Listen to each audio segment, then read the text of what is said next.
Student, welcome to my YouTube channel. और आज हम करेंगे दिल्ली सल्तनत काल के जो वंश हैं उनका टाइम पीरियड और उनके संस्थापक कौन कौन से हैं। तो चलिए स्टूडेंट, बिना देरी किए करते हैं अपनी क्लास की शुरुआत और देख लेते हैं कि दिल्ली सल्तनत में क्या कुछ था खास। चलिए स्टूडेंट,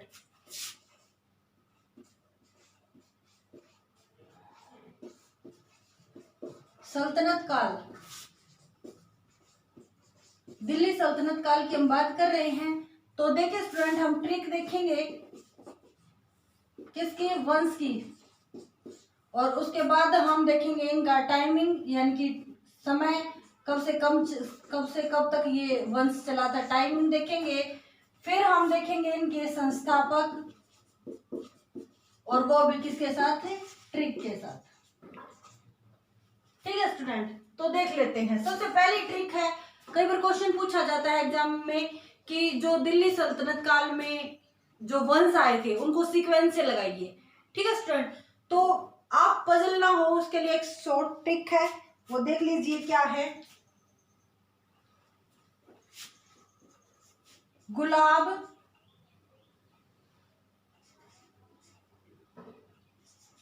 गुलाब खिले तुम सूंघ लो महक। आज की जो हमारी ट्रिक है बेटा वो है गुलाब खिले तुम सूंघ लो महक। मतलब हम किसी को कह रहे हैं कि गुलाब क्या है, खिले हुए हैं, तो तुम क्या कर लो, सूंघ लो। क्या सूंघ लो, उसकी महक सूंघ लो। तो देखो स्टूडेंट, गुलाब से गुलाम वंश, खिले से खिलजी वंश, तुम से तुगलक वंश, सूंघ से सैयद वंश, लो से लोधी वंश, महक से मुगल वंश। देखो कितना आसान हो गया सीक्वेंस में लगाने के बाद। गुलाम पहले वंश आया, फिर उसके बाद खिलजी वंश, फिर तुगलक वंश, सैयद वंश, लोधी वंश और बाद में आया मुगल वंश। ठीक है, तो क्या करो, गुलाब खिले तुम क्या कर लो, सूंघ लो महक। तो इससे क्या होंगे, हमारे सारे सीक्वेंस में आ जाएंगे कि दिल्ली सल्तनत काल में पहले कौन सा शासन वंश आया था, उसके बाद कौन सा। तो इसकी टाइम पीरियड की बात कर लेते हैं। तो जो गुलाम वंश है वो 1206 से लेकर 1290 तक, फिर 1290 से लेकर 1320, और फिर 1320 से लेकर 1398। ये था हमारा जो सूंघ लो महक, 1414 से लेकर 1451 तक, और उसके बाद 1451 से लेकर 1526 तक, और 1526 से लेकर 19वीं शताब्दी के मध्य तक। ठीक है, और कई बार डेट पूछ ली जाती है तो 18 साल, लगभग 1837 ईस्वी तक इसके बारे में पूछा जाता है। तो ये बात हमारे टाइम पीरियड की। देखो अब गुलाब से गुलाम वंश, इस ये कब से कब तक चला, 1206 से लेकर 1290 तक गुलाम वंश अस्तित्व में रहा।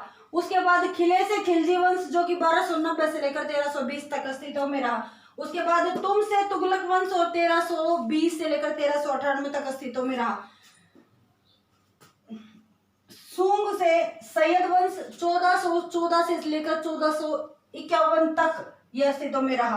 फिर लोधी वंश 51 से 26 तक, और फिर 1526 से लेकर 19वीं शताब्दी के मध्य तक रहा हमारा मुगल वंश। तो आई थिंक स्टूडेंट आपको यहाँ तक का टॉपिक समझ में आ गया है। अब ट्रिक देख लेते हैं कि इनके संस्थापक कौन कौन से थे। तो देखो, ऐबक जल गया खीर बनाकर। भाई ऐबक क्या हो गया, जल गया खीर बनाकर। ठीक है, तो देख लेते हैं क्या हमारे आ गए हैं सभी संस्थापक। तो ऐबक से कुतुबुद्दीन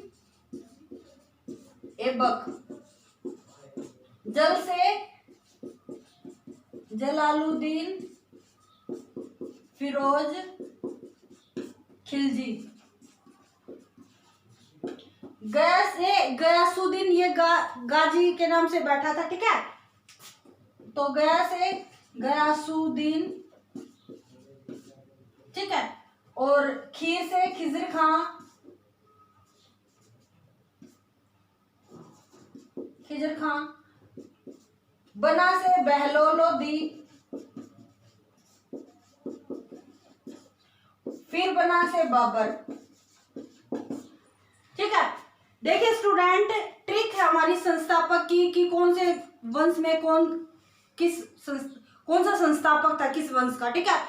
तो ऐबक जल गया क्या करके, खीर बना के, ठीक है। तो उसी से देखो हमारे सारे आ जाएंगे। ऐबक से कुतुबुद्दीन ऐबक जिसने गुलाम वंश की नींव रखी।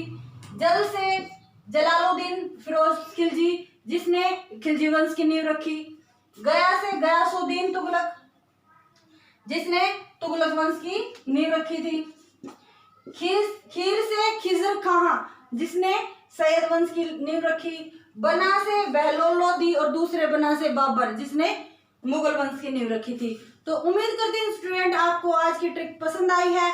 अगर आपको मेरी ट्रिक पसंद आती है तो लाइक शेयर एंड सब्सक्राइब करें मेरे चैनल को। Thank you very much.